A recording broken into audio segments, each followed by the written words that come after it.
World War II brought about some of the best military equipment innovations in modern history. And it also brought about some designs that were real stinkers. Today, we'll cover 20 pieces of World War II equipment, half of which were loved by the soldiers who were issued them during the war, the other half, not so much. Why don't we start by covering some of the most hated gear of the war, and that way we can end on a high note later by covering the stuff that GIs loved. Let's get right into it with the first 5 items hated by US World War II soldiers. Take it away, me without a mustache.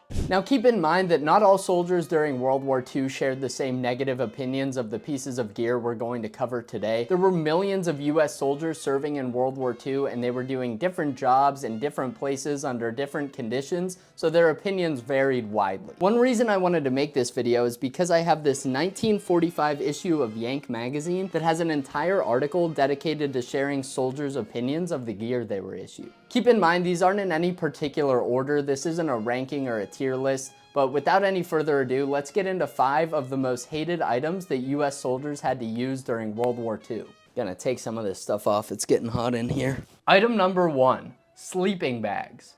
This one really surprised me when I first heard about it. I've spent plenty of nights sleeping outside on the ground with only World War II equipment, and let me tell you, these standard issue wool blankets are not as warm and comfortable as they seem. Now, when I say sleeping bags, I mean specifically the wool sleeping bag called bag, sleeping, wool. Very creative name, I know. There were other types of sleeping bags that were insulated with down, and those were usually issued to mountain troops or troops in Arctic climates, but we're not talking about those ones specifically. These wool sleeping bags came around in 1944, and they were meant to supplement the standard wool blankets that soldiers used. They were basically a thicker wool blanket material that was sewn into the shape of a mummy sleeping bag to help seal in the heat. Sounds pretty comfortable actually, and I'd venture to guess that it was. Some have even said that it's as warm as 2 of the normal wool blankets while taking up much less space. But many soldiers on the front lines hated them. Let me read you an excerpt from that Yank magazine article I mentioned where soldiers are reviewing their gear. Sleeping bag. Not worth a damn except for rear area troops. This seems to be the general opinion. The men are opposed to the sleeping bag because they say they can't get out of it fast enough. Others say that if you squirm and sleep, the zipper works around to your back. Would rather have blankets. This actually makes a lot of sense when you think about it. I wouldn't have thought of this concern, but I also have the luxury of not being woken up by attacking enemies in the middle of the night. If you've ever used a mummy sleeping bag, you know they can really be a pain to get out of sometimes. I myself have had plenty of close calls sleeping in those things while camping, and you have to pee in the middle of the night and it feels like an emergency if you can't get out in time.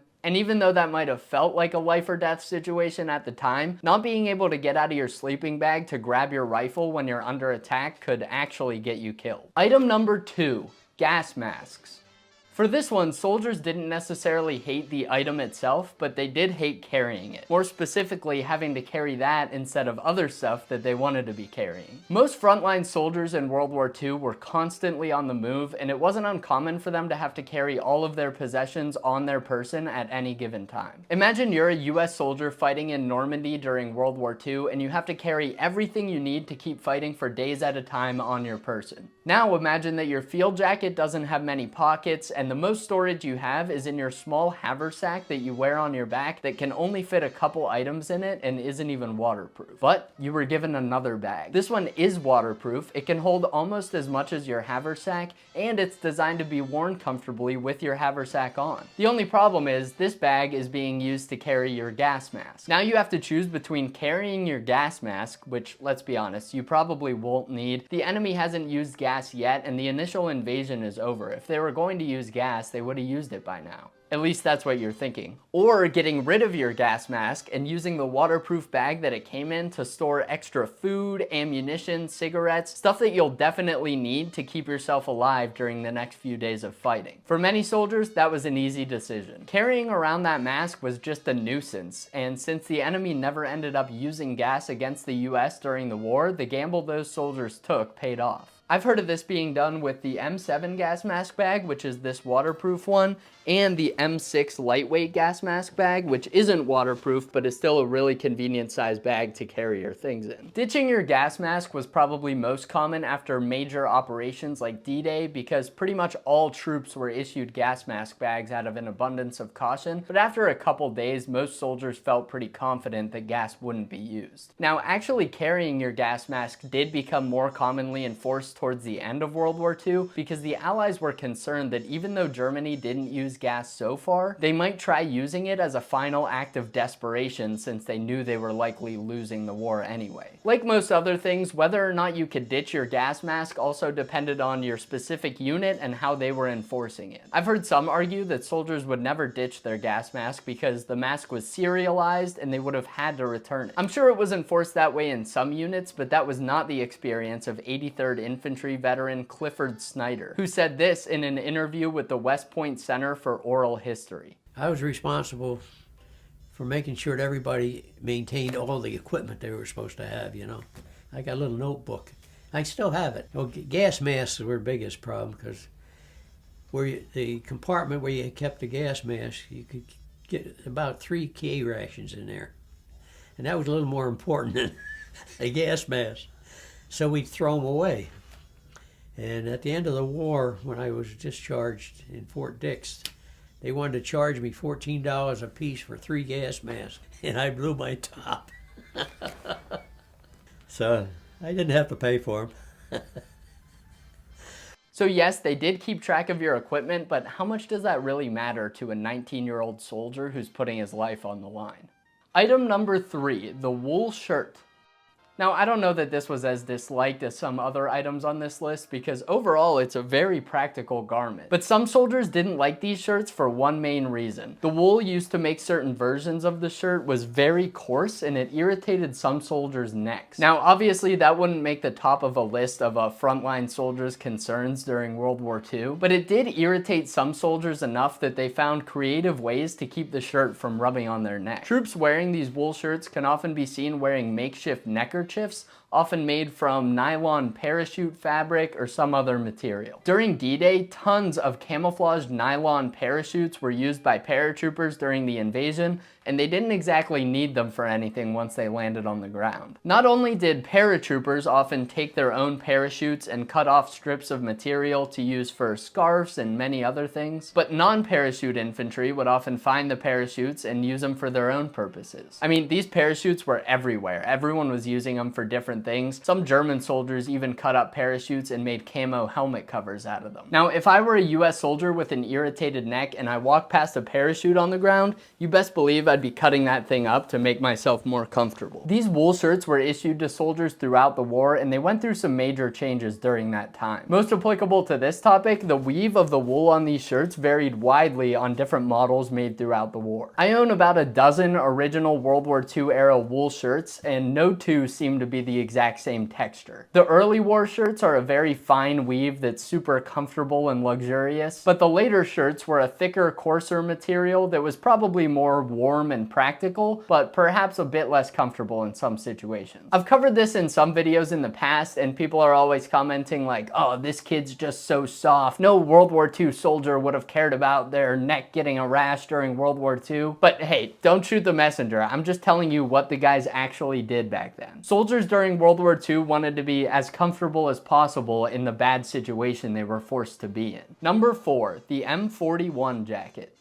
This jacket is so iconic, it's probably one of the first things you picture when you imagine a World War II infantryman. It certainly looks slick, and some soldiers did like it, but it definitely had a lot of drawbacks that led to it being replaced during World War II. The M41 jacket had a cotton exterior that was a light olive drab color, and a darker colored lining made of wool on the inside. The jacket stopped at the waist, which was a mistake if you ask me. Having a longer jacket is just warmer and more practical, and it seems like the Army knew this because they made a longer version of the M41 jacket called the Arctic M41. Those were issued to soldiers in colder climates to help keep them extra warm, but I don't know why they didn't just make that the standard version of the jacket. It seems to me like even outside of super cold climates, that style of jacket would still be more practical. The jacket's light color was also sometimes a drawback. The jackets didn't blend in with the dark European foliage in the summer, which caused some soldiers to actually turn their jackets inside out so the dark wool lining would be exposed instead of the light colored exterior. To be clear, this was not meant to be a reversible jacket like some other garments during World War II.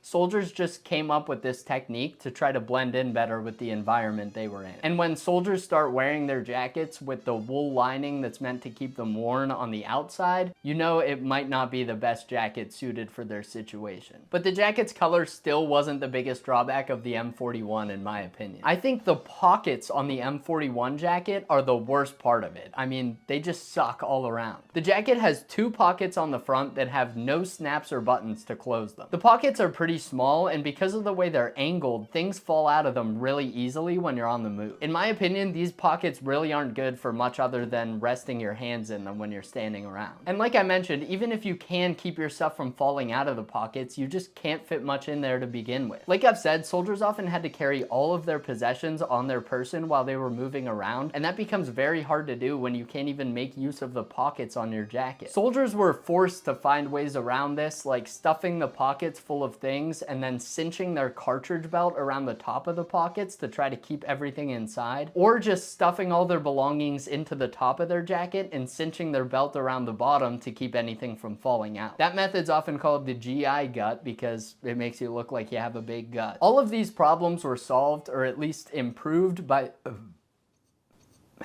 All of these problems were solved, or at least improved, by the M43 jacket, that's what I have on now, that was developed in, you guessed it, 1943. This jacket was darker in color, made of a thicker material, it had 4 large pockets to store your belongings in, it was longer, and it had a removable liner that could be used in cold temperatures, although the jacket was most often issued without that removable liner. Here's what the Yank magazine article we've been referencing had to say about those new jackets. Field jackets. They prefer this to the old field jacket, but say it should have a heavier lining. I'm guessing these guys were issued the jackets without that optional liner that I mentioned. Even so, it is much warmer than the old and has more pocket space for grenades and such, one man said. The M43 slowly replaced the inferior M41 jacket in the later days of the war, but even at the end of the war, some soldiers were still using the old style jackets. Item number 5, leggings. Leggings, spats, gaiters, whatever you want to call them, they were an extremely iconic looking piece of gear for US soldiers of the era, but they were not well liked. The M1938 leggings were intended to be worn over a soldier's boots to keep things like rocks, dirt, mud, and even water to some extent from getting into the boots. I say boots, but at the time the Army was issuing low boots called service shoes that ended at the ankle. Troops wore through boots pretty quickly, and leather was in high demand during the war. It would have been extremely expensive and would have used a ton of material to try to issue every soldier a pair of leather boots that came as high up on their leg as the M1938 leggings did. The leggings were a smart way to provide the same protection that full-length boots did, at least in theory, while saving costs and material. By the time World War II rolled around, this was no new concept. Canvas leggings were used late in World War I as a replacement for puttees, which were wool leg wraps that served the same purpose as leggings and were somehow even more annoying to put on than canvas leggings. Now, just because the leggings made great economic sense, that does not mean that soldiers liked them. The leggings took a long time to put on and take off. They often didn't provide enough protection from moisture and mud, and soldiers also complained that they would get snagged on things while they were on the move. The Army was well aware of these drawbacks, so in 1943 they came out with a new style of boot called the M43 combat boot. These are often called double buckle boots because of the unique buckle closures on the side. This was a nice middle ground between expensive full-length boots and the leggings with service shoes combination that soldiers had been complaining about. These new boots were essentially the same as the service shoes used before, but now with built-in cuffs that acted like a built-in small leather legging. The buckle closures meant that these new boots could be put on and taken off much faster than the leggings they replaced, and they didn't have a bunch of exposed laces or hooks like leggings that could get stuck on things while soldiers were walking. The only problem was that even though these boots were adopted in 1943, many soldiers never even got them before the war ended. With so many troops to outfit, it takes a long time for a change like this to reach the front line. These double buckle boots showed up in Europe in the summer of 1944, and from then on they slowly replaced the previous service shoes. Here's what soldiers had to say about those double buckle combat boots in that Yank magazine article. Combat boots. Only 40 pairs have been available for issue in this entire infantry company. The men much prefer them to leggings, which snag on fences and so on. There's much talk and laughter about Blue Star commandos, SOS and rear area troops wearing all the combat and paratrooper boots and combat jackets. So essentially, these guys welcomed the new boots as a replacement for the leggings, but they were annoyed that it was so hard for them to get their hands on them, especially because guys who weren't on the front lines, who they referred to as Blue Star commandos, seem to be getting them really easily, along with some of the other new equipment that just came out. You hear this time and time again talking to veterans. It seems like oftentimes the guys on the front line who needed stuff the most at least felt like everyone else was getting the new things before they were. I'm sure many soldiers still have a love-hate relationship with the gear they're issued in modern times. Outfitting so many troops in such a wide variety of circumstances can be incredibly difficult, and it often takes many iterations and a lot of complaints before they get to a design that soldiers are happy with. Alright, well that was fun. Let's keep it rolling with 5 more items hated by US troops during World War II.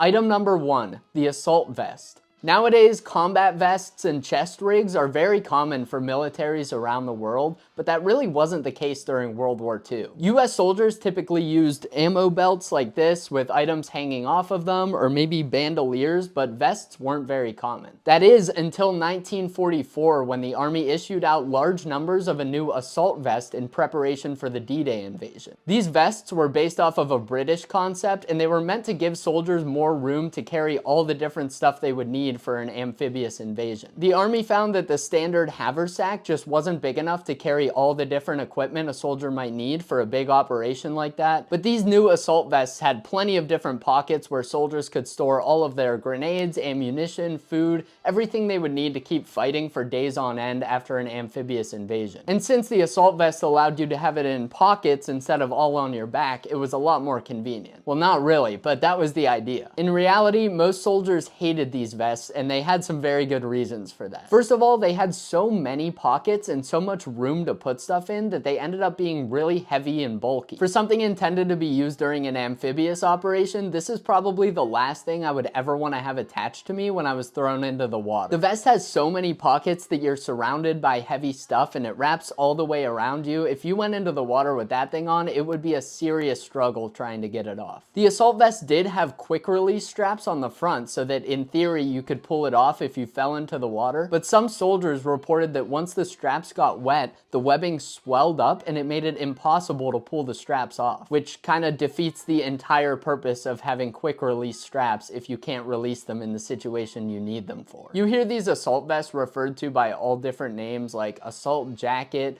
combat vest, assault jerkin, and even though assault jerkin sounds like something Louis C.K. would do, jerkin is just another word for a vest, so don't be thrown off by that. Here's what one World War II quartermaster report had to say about the assault vest, or as they call it in the report, the battle jerkin. Specific complaints about the jacket for a landing are that it was too long and had too much cargo carrying space. This caused overloading and dissatisfaction with the jerkin. Items carried in the jerkin included ammunition, grenades, rations, raincoats, TNT, toilet articles, and many personal items. Several of the men had to get off of boats in 4 to 5 feet of water, and in jumping into the water, the pockets filled up. Several men were drowned as they could not make it to shore with this heavy load. Large pockets sound like a really good idea for an operation like that, but keep in mind, soldiers will fill up every bit of space that they're given. Sometimes more space really isn't better, and it just leads to soldiers being weighed down and carrying bulky and awkward combat loads. The jackets were also notorious for being extremely hot when you were wearing them. You can see that the canvas on these jackets wraps around you all the way from your shoulders down to your thighs, so if you remove moving around with this vest on and you were wearing it over your field jacket and your wool shirt and maybe an undershirt, you would be really warm during the day. The length of the jacket was also a problem. Like I said, it goes almost all the way down to your thighs and it has those really big pockets all the way at the bottom. That means if you tried to run with this thing on and you had the bottom pockets loaded up, it would be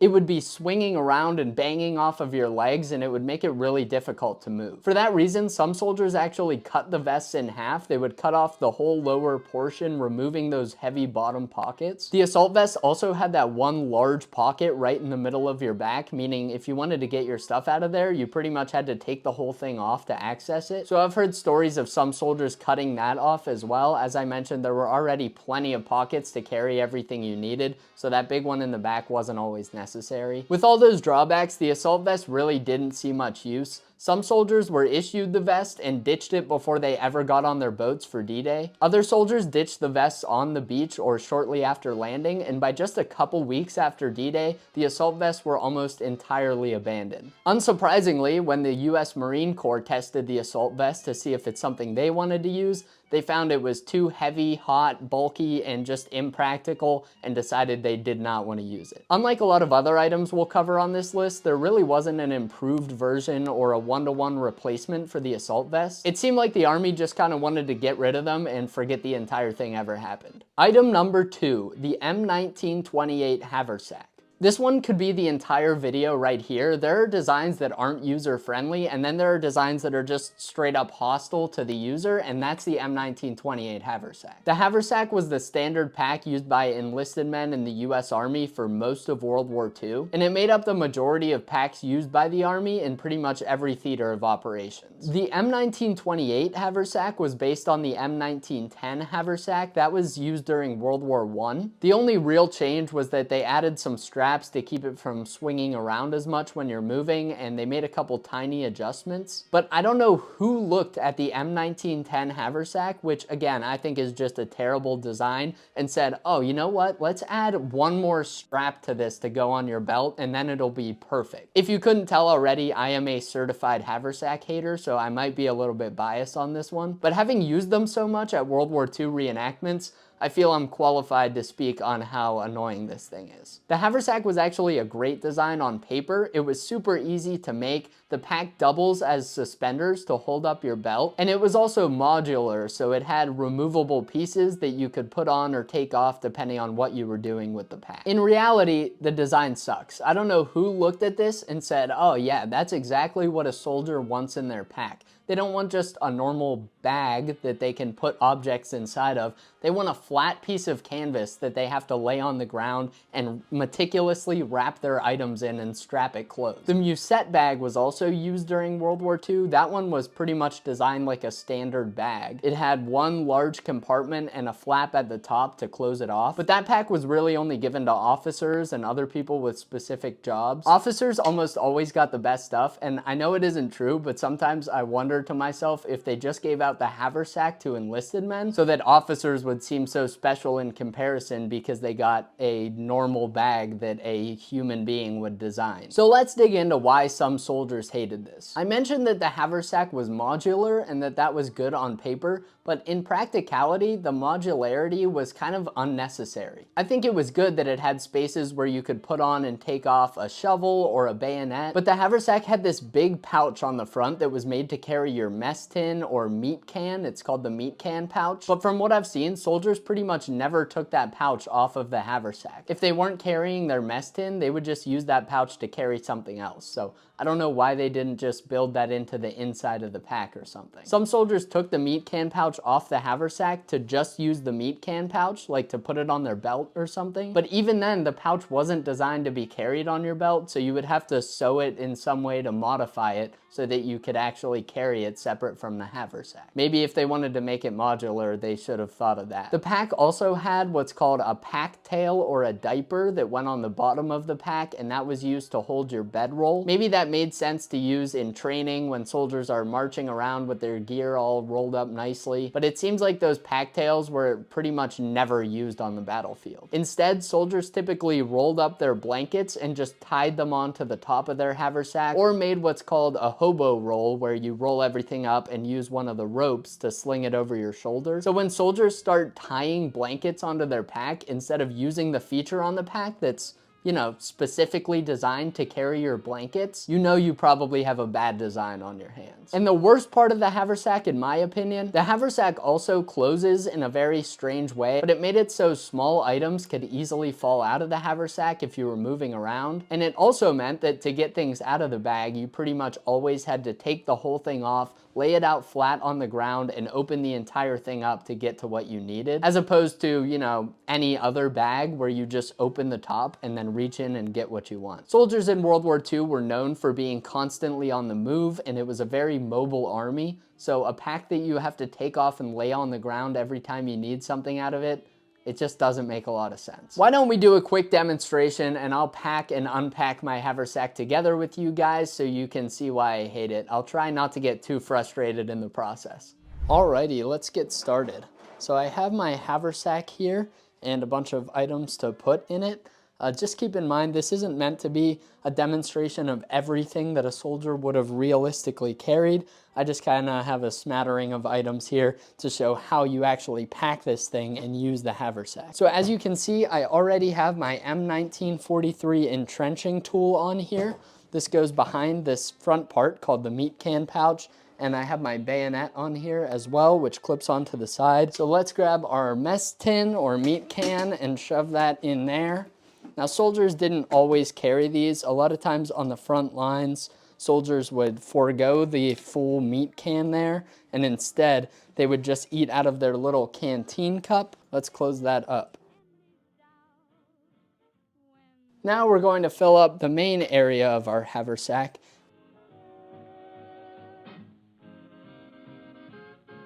And that's pretty much all you could carry, but that's really not much, and we are at capacity. So let's try to even this stuff out.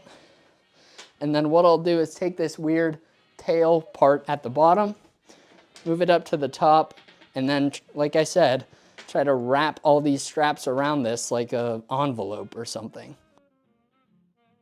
I'm not going to buckle the bottom strap yet, and you'll see why. If I just buckled that bottom strap the way it's meant to be used, my shovel is kind of dangling here, and when I ran with this on my back, my shovel would be flopping around all over the place. So it's very common for soldiers to loop this strap around the shovel, and that keeps it from getting flung all over when you're trying to move. So that is a packed haversack for you. Now, typically this would be clipped onto a soldier's belt, although sometimes instead of clipping the straps to the belt, they would just clip them to themselves so they could wear it like a normal backpack. I mentioned that there was a removable part of this called the pack tail or the diaper, and here that is. It's a very weird looking thing, and it basically dangles off the bottom of the haversack, and again, it's just a piece of canvas with a couple straps attached, and you just secure this around your blanket roll, and that keeps it together.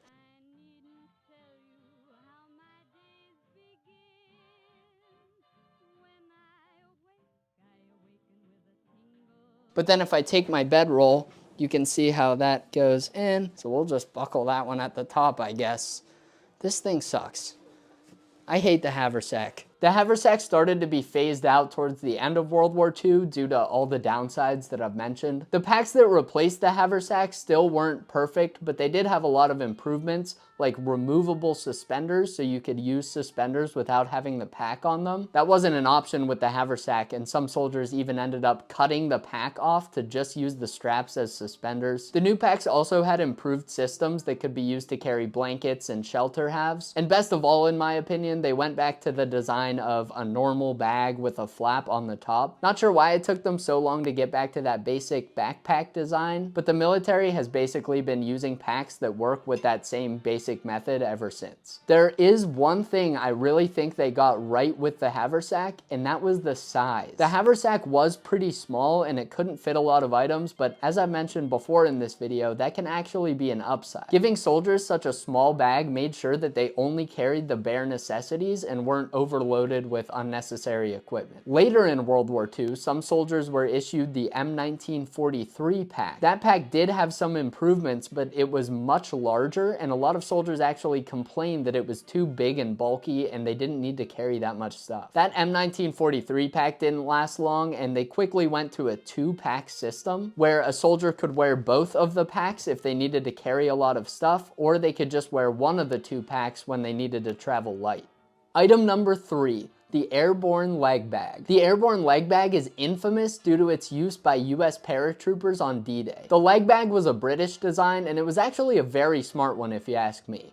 At least in theory. The idea was that before your jump, you could strap this big ass bag to your leg and stuff whatever you needed inside. That would help paratroopers carry more equipment, which was very important because these guys were jumping behind enemy lines and didn't know when they would be resupplied. Then they would jump out of the plane with this heavy bag on their leg and lower the bag to the ground before they landed. So in theory, you would jump out of the plane and your chute would open. Then you would pull a quick release cord that would detach the leg bag from your leg. Then the bag would just be hanging from your parachute harness by a rope. After that, you would slowly slide the rope through this friction handle attached to your parachute harness, and that would lower the rope down. You would keep doing that until it was about 15 or 20 feet below you. Then this big heavy bag with all your stuff inside it would hit the ground just before you did, which would lessen the weight on your parachute and slow you down just before you landed. That way you didn't have to hit the ground with all that weight attached to you, which could make the landing much more rough. Here's my friend Keith from Stand in the Door 1944 to give a brief demonstration on how these bags were designed to work. So the infamous British leg bag.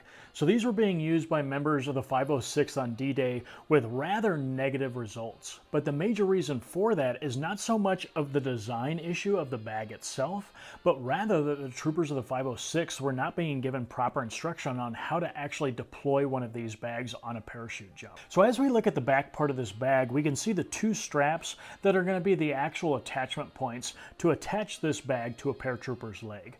And for today's demonstration, we're going to be using just a Corcoran jump boot to display what this actually looked like on a paratrooper. So when a paratrooper went to actually make his exit from the aircraft, he would be holding on to this D-ring here. He would make his exit, and he would actually hold on to the leg bag as he fell away from the aircraft. Then whenever he finally felt his opening shock from his parachute, he'd be able to look up, check his canopy, make sure that his canopy was in good shape, and then he could work on deploying this leg bag. So as the paratrooper would be holding on to this white linen lanyard, he would lift up on that, and there are 2 cotter pins that are attaching these 2 straps here. So as he would lift up on this, those 2 pins would be pulled, and it would allow the leg straps to completely separate from the bag, and then would allow the actual leg bag to separate from the paratrooper. In which case, the only thing that is holding this leg bag up at the moment is this letdown rope. So this paratrooper would hold on tightly to this rope, and it would slowly deploy as he's squeezed onto that anti-friction sleeve, and the rope would simply deploy out of this small pouch on the front of the bag.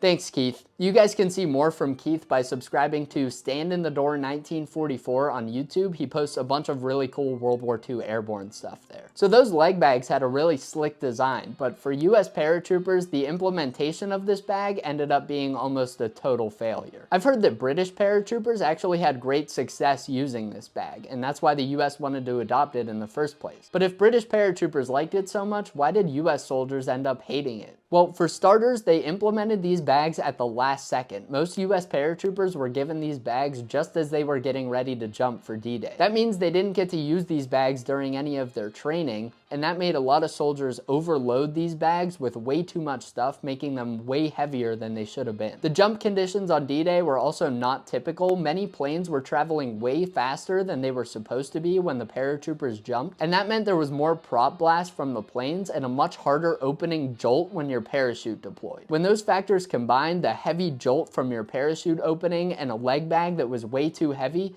it was not good news for the soldiers who were using these bags. The jolt from the parachute's opening was often enough to rip the bag off of a paratrooper's leg and sever the rope that was meant to be used to lower it to the ground. That meant many soldiers lost all of their important equipment they had put in these bags as soon as they exited the plane, and for a lot of them, this included their weapon. This problem was depicted in the show Band of Brothers when Dick Winters lost his leg bag along with his weapon during the jump. Here's what the real-life Dick Winters had to say about these leg bags bags in an interview with John Payne. The anti-aircraft's coming up and the planes are starting to take evasive action. We're flying far too fast, and the opening shock just tore the rope, ripped the rope, and the bag went on its way, and so that everybody who jumped with one, nobody landed with one. Some soldiers actually had the opposite issue and they couldn't detach the bag from their leg when they needed to. One soldier said that because his bag was way too heavy, it slid too far down his leg and then he couldn't reach the quick release tab to detach the bag. Other soldiers dropped so low to the ground that they just didn't even have time to release the bag before they hit the ground. This was the case for Dick Knudsen, who can be seen in this photo with his bazooka tucked inside of a leg bag. Knudsen didn't have time to release the bag from his leg before hitting the ground, which caused him to impact much harder than expected, breaking his pelvis. Knudsen had to lie on the battlefield for days with a broken pelvis before somebody finally found him and got him medical attention. These leg bags did end up seeing more use after D-Day with US and Commonwealth paratroopers, but with more success than was seen on D-Day. I've even heard that a new improved version of the bag that fixed a lot of the issues experienced on D-Day was given to US paratroopers for Operation Market Garden, but unfortunately I couldn't find a lot of information about that improved style bag. Landing on D-Day was already dangerous enough without immediately losing all of your equipment and your weapon, and whether you blame the downfall of these bags on the bag's design itself, the high aircraft speeds, or the lack of training, it's clear to see why paratroopers hated these leg bags. Item number 4. CC2. If you're not a military history nerd like I am, there's a good chance that you have no idea what CC2 even is. It isn't discussed as often when talking about World War II uniform history, but it is a very important part of history, and soldiers hated it. CC2 is the name of a chemical that was used to treat soldiers' uniforms in World War II to make them resistant to chemical weapons. Maybe I'm cheating a little bit by including a clothing treatment on a list of pieces of gear that soldiers hated, but I don't care. It's interesting enough that I'm putting it on here anyway. This anti-chemical weapon treatment was not put on all uniforms all the time, but it was done at times where there was a higher perceived risk of the enemy using chemical weapons, so mainly before major operations.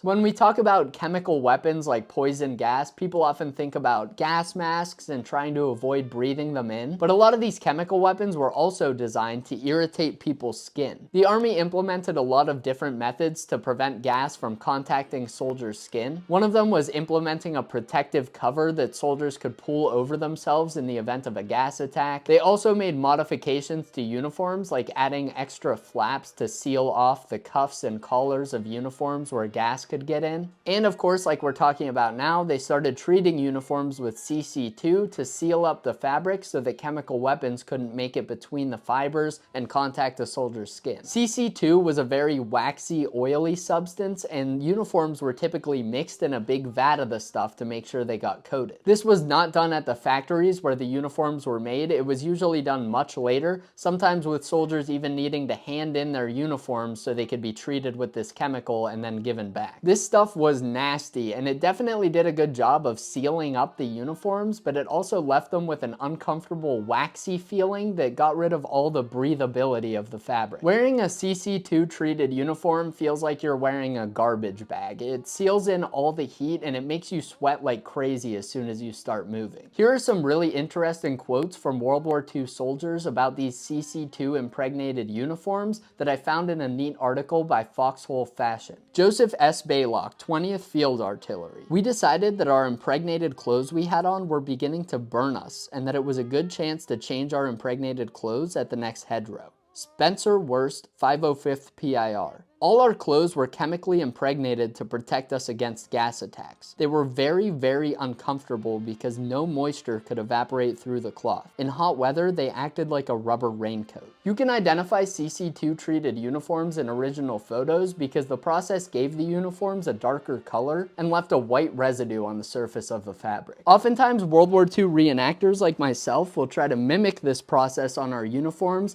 by applying wax or some other treatment to the fabric. and that gives the fabric that waxy feeling and leaves a white residue on the fabric, just like you see on those impregnated uniforms in the photos. Like that one quote mentioned, CC2 made it so that water couldn't pass through the fabric of the uniforms, which caused some issues for certain soldiers landing on the beaches of Normandy. 29th ID vet Russell Stover is quoted as saying, "Reaching the sand, I tried to run but found it was very difficult. My impregnated pant legs were filled with water. The extra weight took its toll, and about halfway in, I fell in the sand exhausted." Since troops hated these CC2 treated uniforms so much, they found some creative ways to avoid wearing them. It's reported that some paratroopers of the 506 dusted their uniforms with foot powder to give them that white powdery residue look that was left by the CC2 treatment. That way nobody would notice that they never submitted their uniforms to be treated with the chemical. Troops in North Africa sometimes just discarded their CC2 treated items, as noted in this 1943 report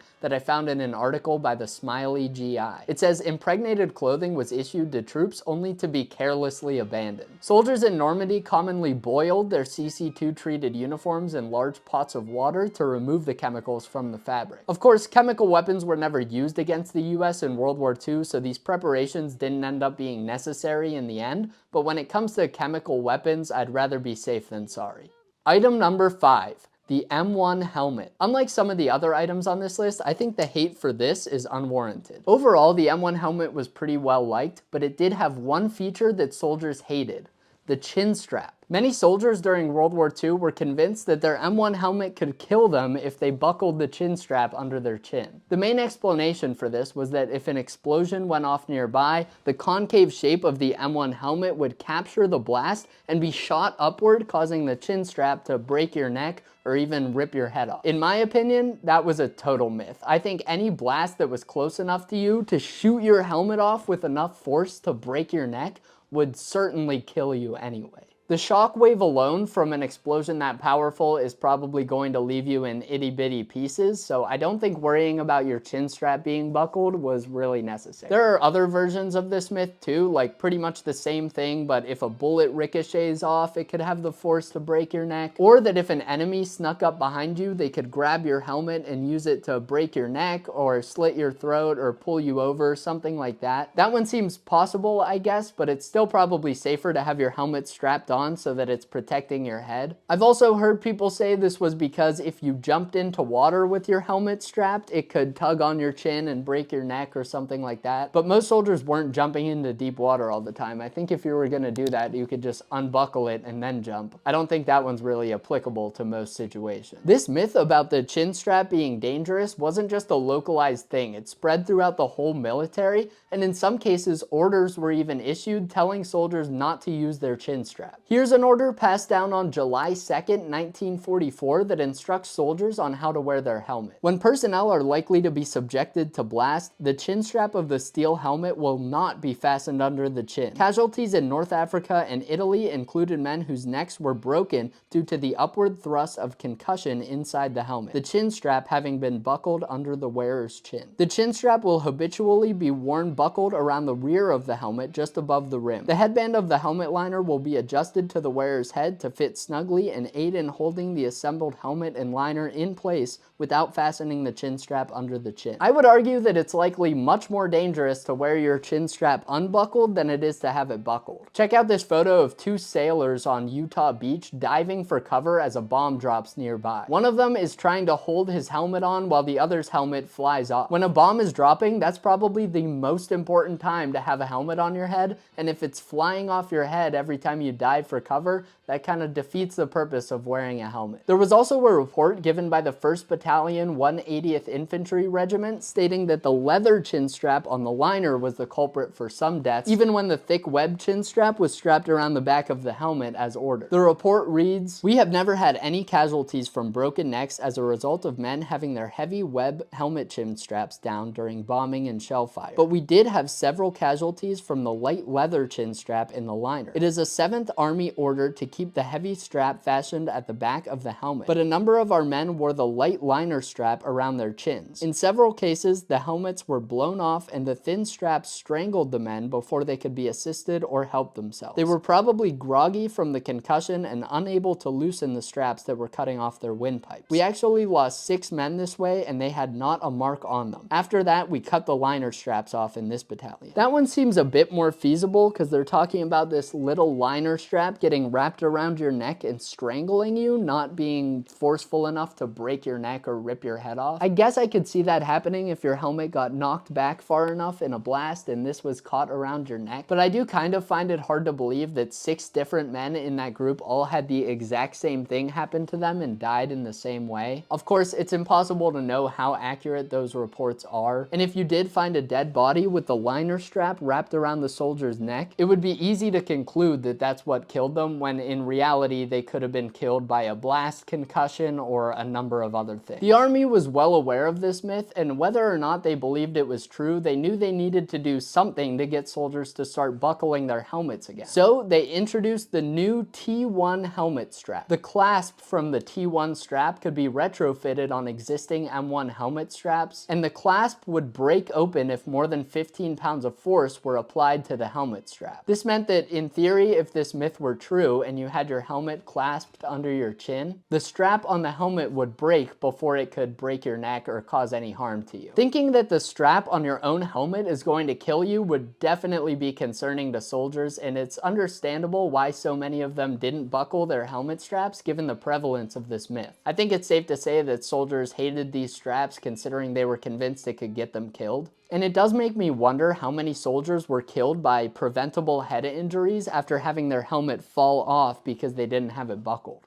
Alright, that does it for the disliked stuff. Now we can get onto the gear that US soldiers loved during the war. This is one of my favorite topics to cover because I love hearing soldiers speak so highly of items that seem so unremarkable on the surface. But these are the items that troops relied on to survive, and many features from these World War II designs can still be seen on modern military equipment. With that said, here are the first 5 items loved by US World War II soldiers. Number 1. Suspenders. During the war, US soldiers typically carried most of their combat gear on their belt. Depending on what a particular soldier was carrying, that could get uncomfortable because your belt could start to slide down or shift around while you're on the move. This was particularly an issue for BAR gunners. They wore a belt that held 12 20-round magazines for the BAR, which was quite the heavy loadout. Attaching suspenders to your belt to support the weight on your shoulders allowed you to carry more gear, and it was far more comfortable than just trying to cinch the belt tightly around your waist. The only problem was, most soldiers weren't issued suspenders. Now, suspenders were standard issue for certain troops like officers who carried the M1936 Musette bag, or medics who received a special set of yoke suspenders that were designed to distribute weight on your shoulders while you were carrying a casualty on a stretcher. The majority of soldiers, however, were issued the M1928 haversack. This was the standard military pack for most of the war, and it had built-in suspenders. So problem solved, right? Troops can just wear their pack to support their suspenders. Well, not really. Sure, the haversack could support a soldier's belt while they were wearing it, but they didn't want to wear around a cumbersome pack all the time for patrols and maneuvers when they didn't need it. That would be even less comfortable than wearing your belt without suspenders. So what did these troops do who wanted suspenders so badly? Well, they took matters into their own hands and figured out their own ways to get their hands on them. Some troops made their own suspenders by taking their haversack and cutting the pack portion off so that only the suspender straps remained. Here's what an original 1944 quartermaster report had to say about that. Suspenders were continually being improvised from slashed packs. This became so common a practice that the commanding general formally ordered the practice stop. Suspenders are needed to support the load carried by the belt. BAR men especially want this item. Many officers have given their suspenders to such men. Other troops made use of German suspenders that they had captured from enemy troops, but maybe the most common way to get your hands on suspenders was just by trading with other GIs. Like that excerpt from that quartermaster report mentioned, officers would sometimes give their suspenders to BAR gunners who objectively needed them more than they did. Many troops were also able to get their hands on those medic suspenders that I mentioned. Those were perfect for supporting the weight of a BAR gunner's belt because they were designed to distribute weight across a medic's shoulders. It's very common to see BAR gunners and other troops making use of these medic suspenders in all theaters throughout the war. Other times, soldiers were able to trade with rear echelon troops to get their hands on suspenders. Even though these suspenders were highly coveted on the front lines, rear echelon troops didn't need to carry a heavy combat loadout around, and sometimes they were issued suspenders even though they had no need for them. Here's what the commanding officer of an artillery unit had to say about that. Many men have given their suspenders up to infantrymen who asked for them. When a soldier offered to buy my suspenders, I gave them to him. It's not too often that soldiers love an item so much that they're capturing them from the enemy, trying to buy them off their own troops, or even making their own. So it's safe to say that soldiers really loved their combat suspenders during World War II. This next item on the list was loved for a much different reason, and that's number 2, sweaters. Look, this may seem like a boring choice for the list, but sweaters are one of the most underrated uniform pieces used during World War II. These wool sweaters were extremely useful, and many considered them to be a necessity when wearing the M43 jacket, which was adopted partway through the war. Soldiers quickly determined that wearing a sweater under the M43 jacket added the required insulation and made for a practical and warm combination that was far better than the old M41. Some soldiers took to wearing their sweaters underneath their wool shirts because they felt it provided better insulation, and others wore their sweaters backwards so that more of their neck would be covered by the sweater's collar. I mentioned that quartermaster report earlier, and to be more specific, that document is over 200 pages of combined reports from different units and time periods. Soldiers complained about pretty much everything at some point in those 200 pages, but you know what nobody complained about? The trusty old sweater. One soldier from the 80th Division referred to it as exceptionally warm and comfortable, while another from the 29th said it was a lifesaver during cold weather. But I think this section of the report summarizes it best. The sweater is a very popular item. Nearly all officers and men in the field were wearing it. The design is considered to be excellent. The sweater these soldiers are talking about is the high neck or 5-button sweater. This was the standard sweater available to soldiers during the war. This one is a high neck pattern from later in the war when they started making them in this darker color, and if you couldn't tell by all the holes in it, it is an original. There were other types of sweaters used by the Army during the war, like the so-called jungle sweater that was given to certain jungle and mountain troops, or the many sweaters and sweater vests that were provided by the Red Cross to help keep soldiers warm. This sweater may not seem as cool as some other items from the war, but soldiers back then didn't care about cool. They cared about what was going to keep them alive and make their time on the front lines just a little bit more bearable. That's a major reason why they love this next item as well, which is number 3, the M43 shovel.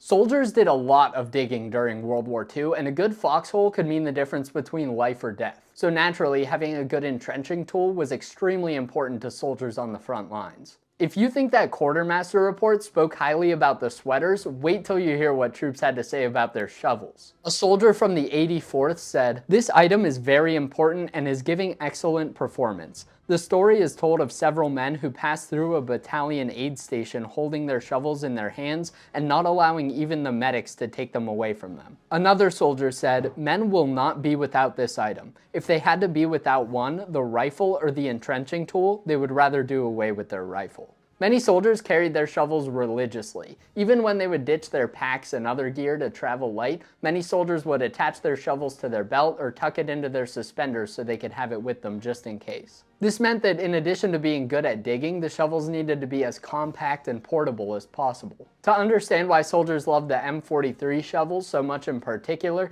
we first need to understand the shovel that came before it, the M1910 T-handle shovel. This previous shovel couldn't fold and it was cumbersome to carry. It wasn't just more cumbersome, the fact that it was so long and attached to your belt or pack by the very top of the carrier meant that it would swing around excessively while you were on the move. For this reason, it's not super common to see soldiers carrying these on their belt because it would just be slapping your leg relentlessly. Some soldiers made cut-down versions of the T-handled shovel, which made it a bit easier to carry, but that also made it harder to dig with.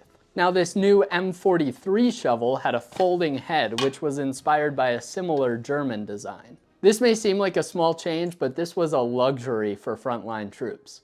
This made the shovel a bit more compact and far easier to carry. This shovel could now be worn on the belt much more comfortably because it wouldn't swing around so much while you were on the move. A number of soldiers still decided to shorten the shovel even further by cutting a few inches off the handle, which made it even more portable. The folding head made the shovel better equipped for digging as well. The head could be tightened down at a right angle to use as a pick or a hoe if needed, and later versions of the shovel even had a folding pick added to the back, although those didn't see much use during World War II. Even though this new shovel was more compact than the old T-handle while folded, when unfolded it was even longer than the old T-handled shovel, meaning you had more leverage for digging and prying. The fact that these World War II era shovels remained in use well into the 1970s is a testament to their great design. Now the next entry on this list isn't so much one specific design, but rather a category of items that was very important to soldiers on the front lines. And that is number 4, hoods.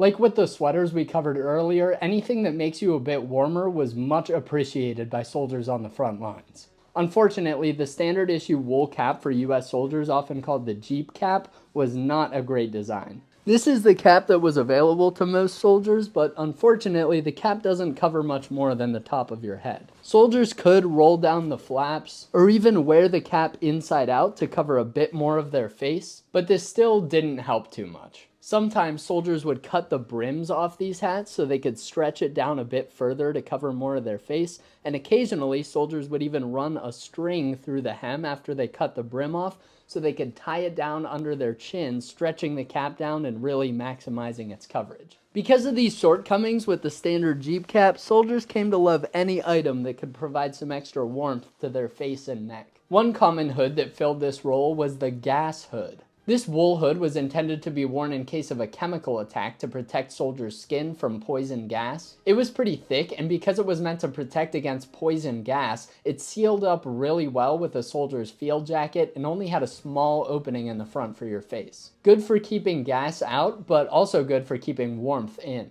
Other soldiers made use of the M43 jacket hoods if they were available. That's what I'm wearing right now. Many troops didn't get these hoods, at least not until very late in the war, but those who did found them useful. These weren't as warm as those wool gas hoods, but some soldiers sewed a lining into them made from a wool blanket or some other type of material to make them a bit warmer. Believe it or not, there was a hood specifically designed to keep soldiers warm in the winter, but in typical Army fashion, most soldiers didn't receive them. This was called the Winter Combat Helmet, often nicknamed the Tanker Hood. It was a wool-lined hood with flaps that buckled in the front to cover your face, and they were in very high demand. Oftentimes, troops who had to drive in open-cab vehicles or stand in exposed positions like guards were given first priority for these because they were exposed to the elements a bit more than others. Those who were lucky enough to get those hoods loved them. The luckiest soldiers were probably those who were able to get their hands on full face coverings. Today we usually call these balaclavas. Back then they usually called them toques or knit helmets. These were knitted from wool. I believe there was an issued version of this item, but most of the ones soldiers received were knitted by Red Cross volunteers, similar to those sweater vests I mentioned earlier. Some soldiers who couldn't get their hands on that item made their own versions, like this sergeant who made one from a wool scarf. These various hoods and face coverings were lifesavers for troops on the front lines, and soldiers loved having them on hand. Next up, we're on to the final item on this list, which is number 5, shelter halves. Ah, shelter halves. There's really nothing too special or unique about this item, but you give soldiers a large piece of canvas and they're gonna find every possible use for it. There's a reason these were issued to US soldiers for well over a century. It's a simple concept that stood the test of time with some slight improvements along the way. During World War II, each soldier was typically issued one shelter half, which was half of a 2-man tent. They were also issued half of the pegs and poles needed to pitch the tent. 2 soldiers could then pair up and button their halves together to make a 2-man tent for both of them to sleep in. Now, of course, soldiers loved having these tents available to get out of the elements in many circumstances, but that wasn't the only reason why soldiers loved shelter halves. Soldiers found many other uses for these large canvas sheets, and it became common to see soldiers using shelter halves as foxhole linings, foxhole coverings, concealment or camouflage, rain ponchos, sleeping bags, a covering for blanket rolls, and much more. Soldiers particularly loved the later style of shelter half used in World War II, which formed a tent that could close on both ends. The previous version only closed on one side, so that in theory you could button 4 of them together to make a long 4-man tent,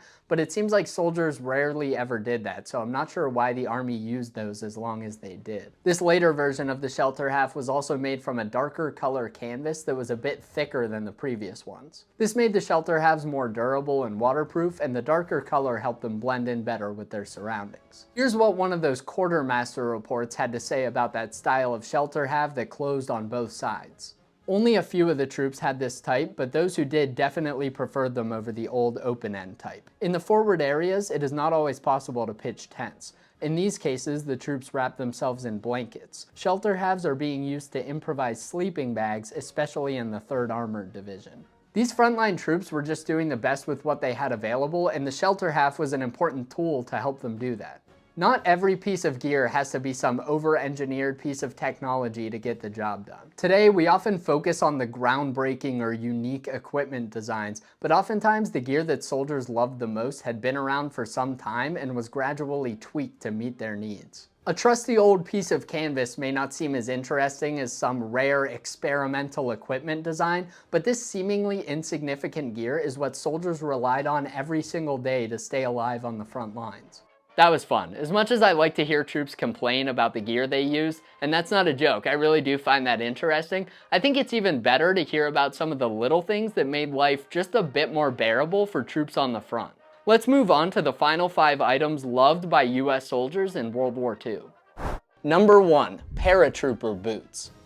These jump boots have to be the most iconic piece of footwear in US military history. Having troops jump out of planes was a new concept at the start of World War II, and in addition to the new tactics and procedures that were being developed for airborne troops, the Army was also working on specialized equipment that would be suited to the unique needs of paratroopers. By the time the first paratroopers were deployed in combat, they wore different helmets, ammo pouches, uniforms, and boots than regular US Army troops. So why did paratroopers need specialized boots to get the job done? Well, these jump boots were essentially the same as the standard Type II service shoes worn by most US soldiers at the time, except they extended much higher, ending around the calf, as opposed to the service shoes which were only ankle height. This increased height offered much better ankle support, which was needed to protect a paratrooper's ankles during a rough parachute landing. Soldiers also appreciated that extra ankle support while marching or navigating rough terrain. These higher boots also eliminated the need for leggings. Leggings, also known as gaiters or spats, were canvas cuffs that were worn on top of the service shoes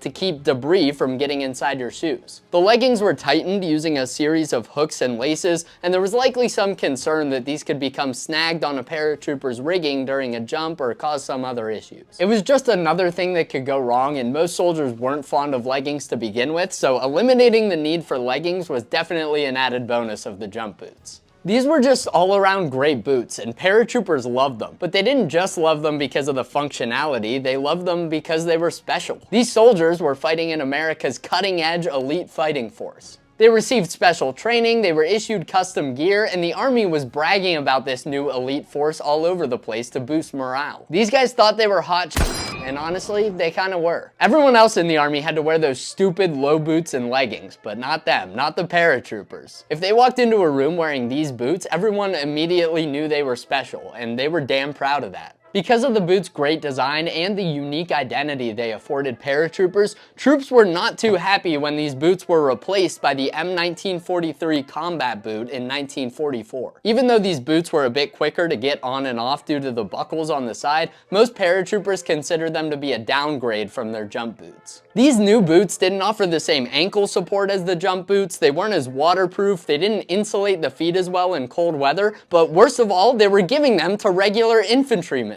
How were these special paratroopers supposed to have pride in their boots when any average Joe in the Army could wear them? One supply sergeant in the 82nd Airborne Division wrote this about these new boots. "The combat boots are too cold and do not give us any support around our ankles like our jump boots do."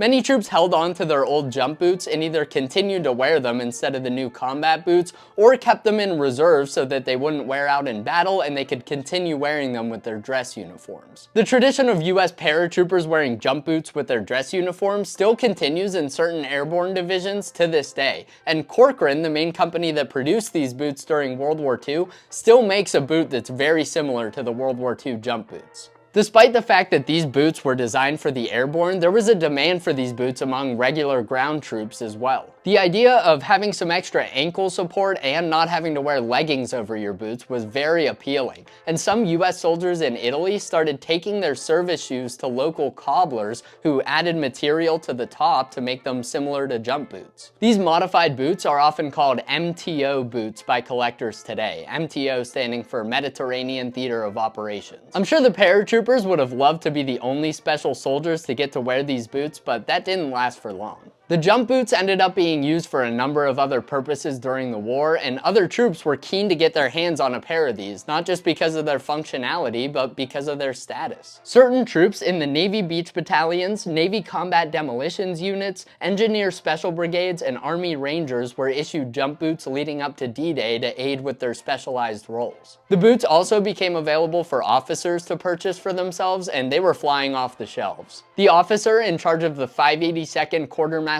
Sales Company store is quoted as saying, "The demand for paratroop boots is strong and is increasing because frontline officers have observed a few new pairs worn by officers in rear installations." A quartermaster report also noted that in the First Army, quote, "most officers either have the combat boot or the paratroop boot."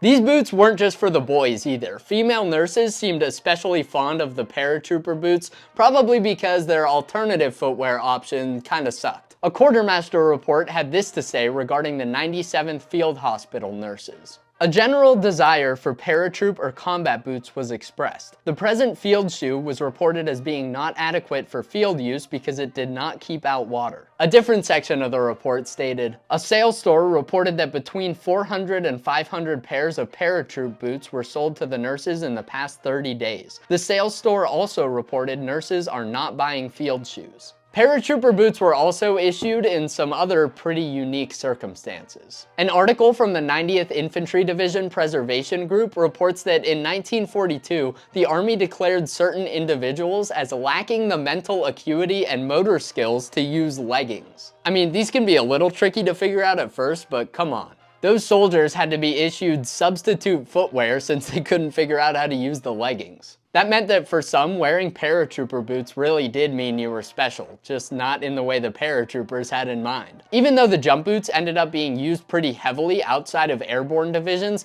I would not want to be an infantryman wearing jump boots walking into a bar filled with paratroopers in 1944. Just because the Army let other soldiers wear jump boots does not mean the paratroopers were okay with it. These boots were an extremely well-designed piece of equipment that were given a larger-than-life status by the soldiers who wore them. Not only are they an iconic piece of military history, they influence countless other military boot designs, some of which are still in use on battlefields today. After all, you don't see many modern soldiers running around in canvas leggings, do you? This next item was appreciated for very different reasons, but soldiers seem to love it just as much, and that is number 2, the GI pocket stove.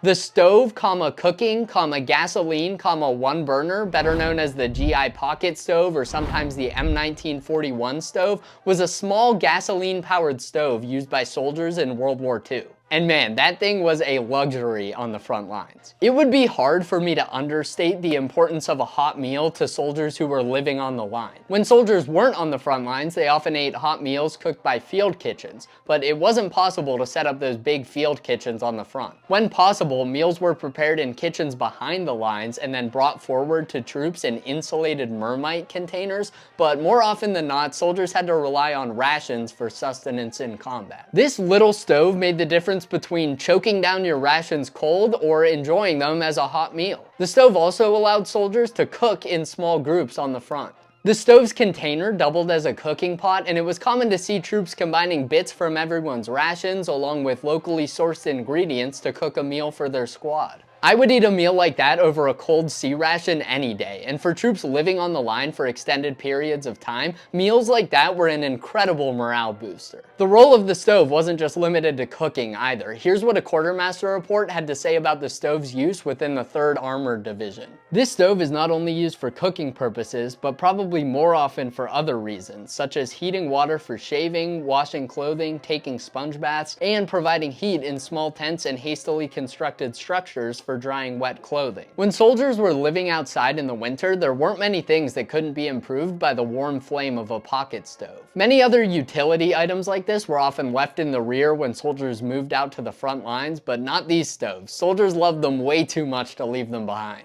Another quartermaster report noted, "The stove can be used in practically all situations by the combat troops for heating rations and is exceedingly popular. One-burner stoves are rarely discarded by the troops when going to the line. They are either taken into combat or left on the motor vehicles." Like that report mentioned, it seems it was common in certain units to store the stoves on vehicles, then wait for a lull in the action to go access the stoves and cook their meals. Even though these stoves were pretty light and portable, soldiers traveled very light, so it's understandable that a lot of guys didn't want to be the one getting stuck carrying this stove in a firefight. Although some soldiers in the 29th Infantry seemed to disagree with that. Here's what a quartermaster report said about the stove's use within the 29th. "They were well liked. The utility cups are used for cooking, and while some simple carrier strap would be desirable, the demand for the stoves is so great that most of the soldiers said, 'Go get us the stoves and we'll carry them.'" It's easy to understand why soldiers loved having a heat source like this on the front lines, but don't be misled into thinking that soldiers would have loved just any old heat source as much as they loved this stove.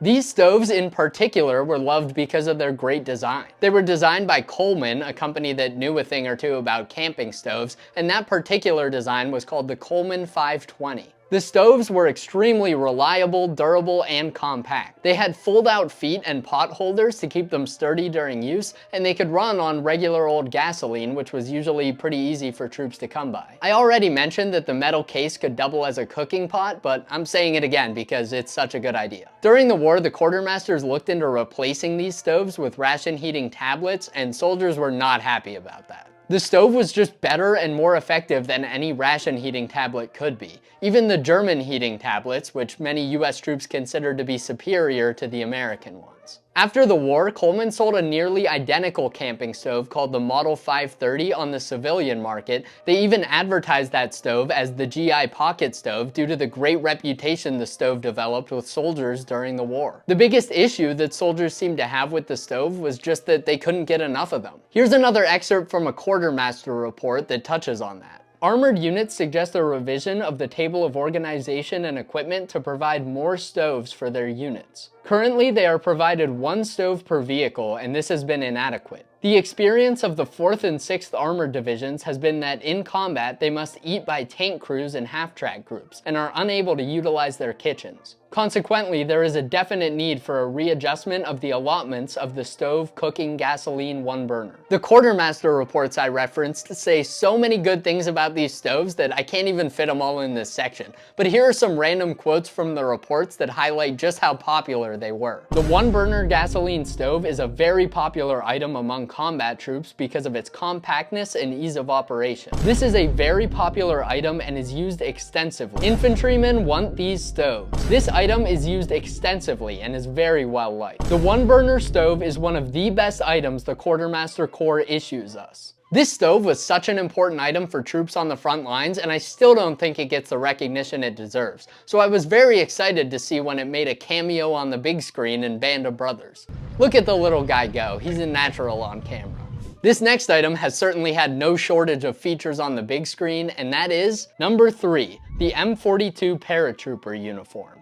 Hey, what do you know? Another airborne item made the list. Paratroopers loved their specialized gear, and the M1942 paratrooper jumpsuit was certainly held in high regard by the troops who wore it. Similar to the jump boots we covered, this uniform was custom made to meet the unique needs of paratroopers. It featured large cargo pockets with snap closures on the jacket and pants to hold all the little things paratroopers needed to carry, an attached waist belt to snug up the jacket close to your body. Early versions of the pants had triangular wool panels on the leg leg to make them easier to tuck into the jump boots. There was extra material pleated on the back of the jacket to avoid restricting a paratrooper's movement. And most unique of all, the jacket had a small pocket near the collar with zippers on both sides. This pocket held the M2 switchblade knife. The idea was, if a soldier needed to cut their parachute risers, they would have a knife easily accessible that wasn't covered up by their harness. The dual zipper meant they could access it from either side in case one of their arms was broken or tangled in their rigging, and since the knife was a switchblade, they only needed one hand to operate it. Pretty smart if you ask me. Now, if you learned anything during the jump boots section, I probably don't need to tell you that functionality wasn't the only reason why paratroopers loved this uniform. It was stylish, it was instantly identifiable, and it gave the paratroopers a unique identity. Even enemy soldiers recognized paratroopers by their baggy uniforms, and apparently they were given nicknames by German soldiers such as devils in baggy pants or butchers with big pockets. Nicknames that the paratroopers accepted with pride. During the war, this uniform was replaced by the M1943 uniform. This was probably an overall upgrade. The M43 was made of a thicker, more durable material. It was a darker color that was less visible to the enemy, and it had a few other slight improvements. But it just didn't have the same cool factor as the M1942 uniform.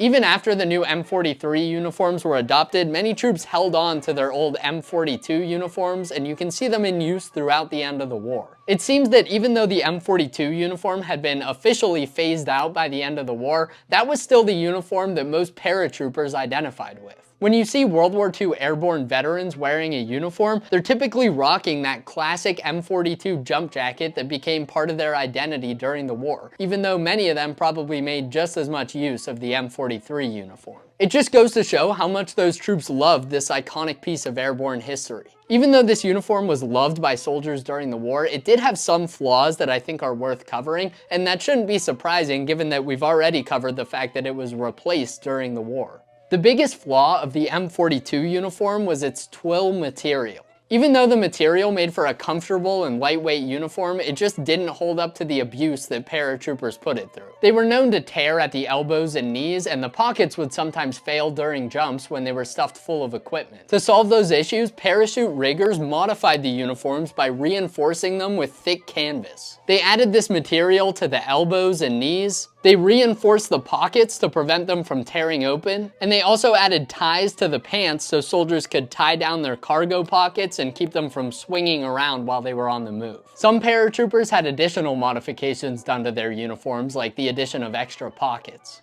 These reinforced M42 uniforms were the best version of the uniform in terms of functionality, and this is the version that troops famously wore on D-Day. I think the biggest thing to come out of the M42 uniform was the recognition of a need for more pocket space. The designers of the uniform were correct in thinking that paratroopers needed large pockets to carry equipment on their person, but regular infantry troops lived out of their pockets as well, and they wanted more pocket space too. A quartermaster from the 80th Infantry Division made note of this when describing his idea for the ideal combat uniform. I suggest a one-piece combat uniform for all troops with these features: a zippered front, pockets of the paratroop type, and both waterproof and windproof. These large pockets ended up being incorporated in the M43 jacket as well, which was issued to paratroopers and regular infantry troops alike. That was a big upgrade for regular infantry troops who were used to using the M41 jacket, which only had two small pockets with no closures. It wasn't just the size of the M42 pockets that was innovative either. The way the pockets were arranged made them easy to access, and similar pocket layouts were used on later US military uniforms, like these Vietnam-era jungle fatigues. Even modern US Army uniform jackets feature slanted breast pockets similar to the M42 uniform. This next item definitely isn't as recognizable or iconic as the M42 jump uniform. In fact, there's a good chance you've never even heard of them, but boy, were soldiers happy to have them.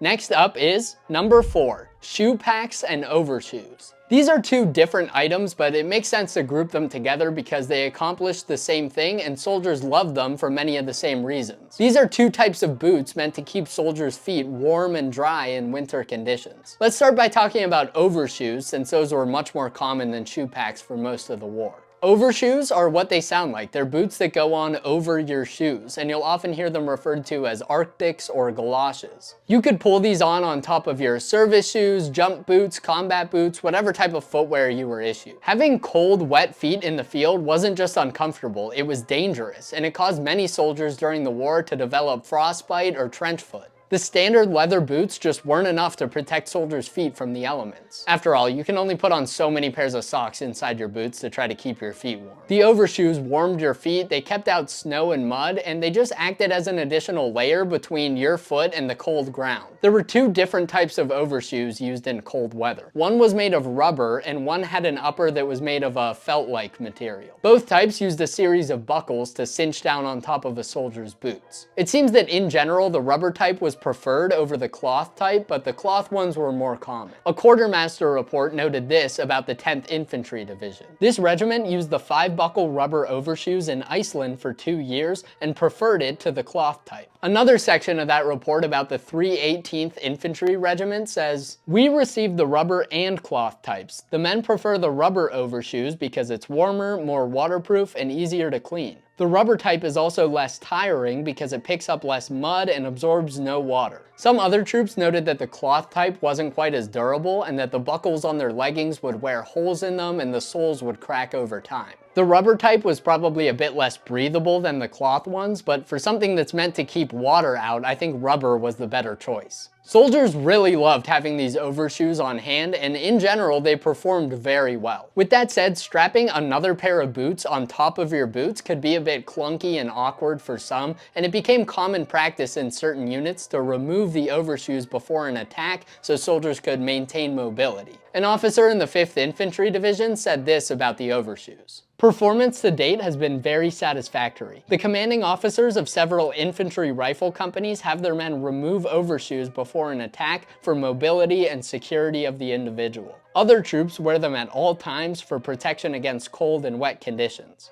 Thankfully, the overshoes could be removed very quickly, and soldiers already had other boots on underneath them, so they could just pop them off and move out. The biggest issue that soldiers seemed to encounter with the overshoes wasn't with the design of the shoes themselves, it was trying to get them in the proper sizes that they needed. It's reported that many groups didn't receive enough large size overshoes, and that the different variations and manufacturers used inconsistent sizing.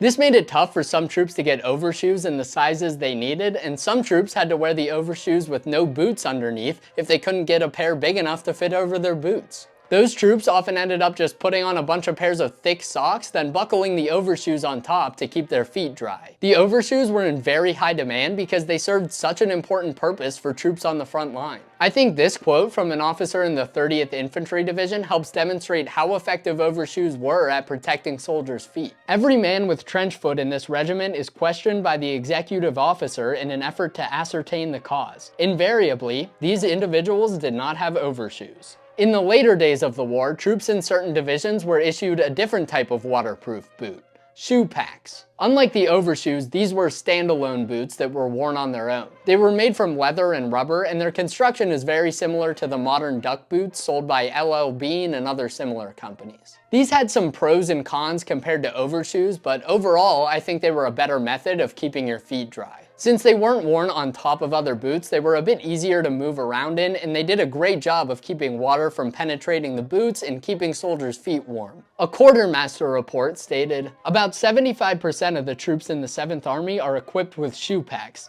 Nearly all of the infantry are so equipped. Most men would rather have the shoe pack than any other item for cold, wet weather." That's some high praise right there, but I think this quote from an officer in the 1st Infantry Division really highlights the impact of the shoe packs. The effects of the issue of shoe packs has already been felt. In the 3-day period before their issue, we had 120 cases of frostbitten feet in the division. In the 2 days we have had shoe packs on the infantrymen, we have only had 4 cases of frostbite. The shoe pack was just a great wintertime boot, and similar versions saw extensive use in the bitter cold of the Korean War. They weren't perfect though, and there were some cons to the shoe packs as well. They weren't very breathable, and some soldiers complained that their feet got very sweaty and uncomfortable on the move. Other troops complained about getting blisters from marching in the boots, and some said they didn't have sufficient arch support, but I think these small issues are well worth having warm, dry feet, and most soldiers seem to agree. Now, this next item is definitely one that'll look familiar if you've ever served in the US military, and that is number 5, the TL-122 flashlight. Nowadays, it would seem crazy to send a soldier off to the front lines without a flashlight in their kit, but during World War II, flashlights were not standard issue for most troops. There was typically a set number of flashlights allocated to each company for soldiers with specific roles, and if you weren't one of the ones to get a flashlight, you either had to share or try to get one on your own. If you were one of the lucky ones to get a flashlight though, you were treated to the best flashlight the US military had to offer, the famous TL-122. This was the first flashlight issued by the US Army that fits our modern definition of what a flashlight should be. These were angle head flashlights that produce a pretty narrow beam of light and were small enough to slide right into a soldier's pocket. There were a few different versions of this design used during the war, the first of which was the TL-122A, which was made of brass. The plastic TL-122B was next to land in the hands of US soldiers, and the C followed, which was pretty much the same thing, just made with better materials. The TL-122D came around later in the war, and it's really not clear how much use those saw before the war wrapped up. The D model had a new base plate that could store colored lens filters for the light, and a new lens cap that could hold the filters in front of the bulb. They also introduced adapters to retrofit these older model flashlights with those colored lens filters, but those came around late enough in the war that I don't think colored lenses were a super common sight until after World War II. The TL-122s featured a clip so you could clip them to your gear and use them hands-free. They had easily replaceable batteries and bulbs with an extra bulb stored in the base plate of the flashlight, and they had a 3-position on-off switch. The light could be turned on and off normally, but it also had this middle position that allowed the light to be controlled using this small button so soldiers could communicate using Morse code. We take it for granted nowadays, but having a reliable light source that could be flicked on with a switch and was small enough to fit inside your pocket was huge for that time. And as you can imagine, soldiers were keen to get their hands on these. I don't think I need to spend a ton of time covering why these were helpful to soldiers because I think we all understand that having a light is pretty useful when it's dark out. The design was refined with each new iteration, and even though some of the earlier models had slight drawbacks, like the TL-122, which reportedly gave off a bad odor sometimes due to the plastic it was made from, it was clear that the angle head flashlight concept was here to stay. In the 1960s, the Army switched over to the MX99/U flashlight. That was very similar to the TL-122D with just some slight improvements. Even today, the US military uses flashlights that have the same basic design as the TL-122 flashlights used in World War II. There really aren't many designs that have stood the test of time like these angle head flashlights have, and their impressive length of service is a testament to their great design. I don't really know how soldiers today feel about these flashlights. I'd guess they're kind of becoming a bit outdated, but back in World War II, this was cutting edge. It's crazy to think that some troops today are basically still making use of the same flashlights that paratroopers used to navigate the Normandy countryside on D-Day over 80 years ago. Everyone loves to talk about how great the World War II German designs were, but how many troops today are walking around with those weird-ass German flashlights from the war, huh? That's what I thought. Thank you guys for watching. Remember to take care of your gear and it'll take care of you, and I'll see you in the next one.